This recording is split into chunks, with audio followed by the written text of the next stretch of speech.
Assalamualaikum warahmatullahi wabarakatuh. Perkenalkan, nama saya Yulistari, NIM 120 11 427520 dari Fakultas Tarbiyah dan Keguruan, Prodi Tadris IPS 3B, Universitas Islam Negeri Sultan Syarif Kasim Riau.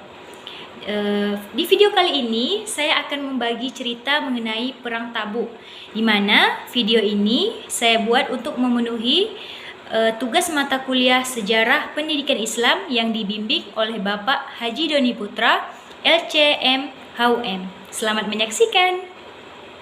Oke teman-teman, kali ini saya akan membagikan sedikit cerita mengenai Perang Tabuk. Mungkin teman-teman udah tahu nih apa itu Perang Tabuk. Saya sedikit mengulang kembali ya. Perang Tabuk merupakan ghazwah Rasulullah terakhir dan diterjuni beliau langsung. Perang ini adalah perang yang jarak tempuhnya adalah yang paling jauh yang pernah ditempuh oleh Rasulullah Shallallahu Alaihi Wasallam dan para mujahidin yang bersamanya. Perang ini adalah perang yang dilakukan di Muslim paling sulit yang dihadapi oleh kaum muslimin, yaitu kala sedang paceklik. Sementara musuh yang dihadapi sangat kuat dan besar, yaitu Kekaisaran Romawi di bawah kepemimpinan Heraklius.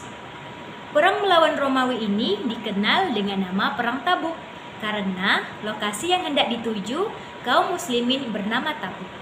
Rasulullah Shallallahu Alaihi Wasallam sendiri yang menyebutkan nama lokasi ini sebagaimana disebutkan dalam hadis Muaz bin Jabal radhiyallahu an bahwa Rasulullah Shallallahu Alaihi Wasallam bersabda yang bunyinya, besok insya Allah kalian akan mendatangi mata air Tabuk. Kalian tidak akan tiba di sana hingga siang hari.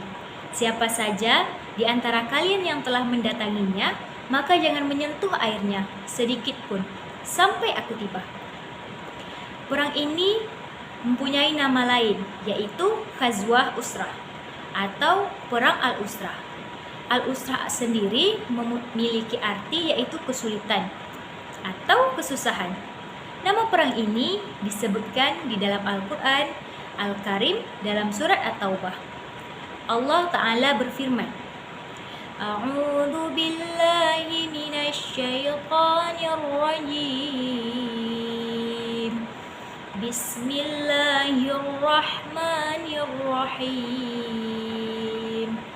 Laqad taballahu 'alan nabiyyi wal munajirin wal ansar alladhina ittaba'uhu fi sa'atil 'usrati min ba'di ma kada yarighu qulubu qariqin minhum thumma taba 'alaihim innahu bihim raufur rahim. Yang artinya, sesungguhnya Allah telah menerima taubat Nabi, orang-orang muhajirin dan orang-orang ansor yang mengikuti Nabi dalam masa kesulitan. Setelah hati segolongan dari mereka hampir berpaling, kemudian Allah menerima taubat mereka itu. Sesungguhnya Allah Maha Pengasih lagi Maha Penyayang kepada mereka. Al-Quran Surat At-Taubah ayat 117. Memasuki materi yang selanjutnya, yaitu peristiwa perjalanan Nabi Muhammad Sallallahu Alaihi Wasallam ke Tabuk. Ketika pengaruh Nabi Muhammad Sallallahu Alaihi Wasallam tersebut ke pelosok semenanjung tanah Arab, ia memberikan pukulan kepada Rom yang menjadi kekuatan besar di masa itu. Lantas Heraklius, Kaisar Rom Timur, memutuskan untuk memblokir pengaruh umat Islam dengan utara tanah Arab. Bila berita itu sampai ke pengetahuan Nabi Muhammad SAW, beliau mengarahkan umat Islam untuk berkumpul menghadapi Rom dan mengutip zakat. Pada waktu itu, tanah Arab dilanda panas dan kesusahan. Iman umat Islam saat itu benar-benar teruji. Namun, mereka tetap taat kepada perintah Nabi Muhammad SAW. Beliau sendiri yang memimpin tentara sebanyak 30.000 anggota ke utara Madinah. Bila tentara tiba di Tabuk, tentara Rom tidak berada di situ.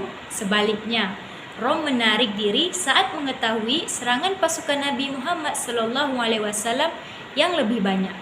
Tentara Islam terus mengasak Rom sehingga termatrai perjanjian antara Islam dan Rom sebagai persetujuan Rom tunduk dan bernaung di bawah pemerintahan Nabi Muhammad SAW dan dikenakan pajak sebesar 3.000 dinar setiap tahunnya. Nah, dari peristiwa Perang Tabuk ini pasti teman-teman akan bertanya-tanya nih, apa sih hikmah yang bisa kita ambil dari peristiwa ini? Nah, di sini saya akan membagikan beberapa hikmah yang bisa teman-teman lakukan di dalam kehidupan sehari-hari. Hikmah dari Perang Tabuk ini yaitu yang pertama, diisyaratkannya jihad dengan harta. Jihad dengan harta ini saling bergandengan antara jihad dengan jiwa. Yang kedua, disyariatkannya berlomba-lomba dalam melakukan kebaikan. Dan yang ketiga, sikap cepat dan tanggap para sahabat untuk melaksanakan jihad dengan harta dan jiwa. Yang keempat, orang mukmin harus bersegera untuk melakukan amal soleh dengan tidak mempedulikan komentar orang. Hikmah yang kelima, mewaspadai olokan dan ejekan serta dampaknya. Hal ini dikarenakan orang-orang munafik selalu memperolok-olok orang yang beriman. Dan hikmah yang keenam, yaitu Perang Tabuk adalah pembuktian dari kebenaran ucapan Nabi, yaitu aku ditolong dengan rasa takut yang ditanamkan di dalam hati-hati orang kafir dalam tempo perjalanan 1 bulan. Nah, itu deh yang bisa aku sampaikan kepada teman-teman. Semoga video aku kali ini bermanfaat dan bisa kita terapkan dalam kehidupan sehari-hari. Terima kasih. Assalamualaikum warahmatullahi wabarakatuh.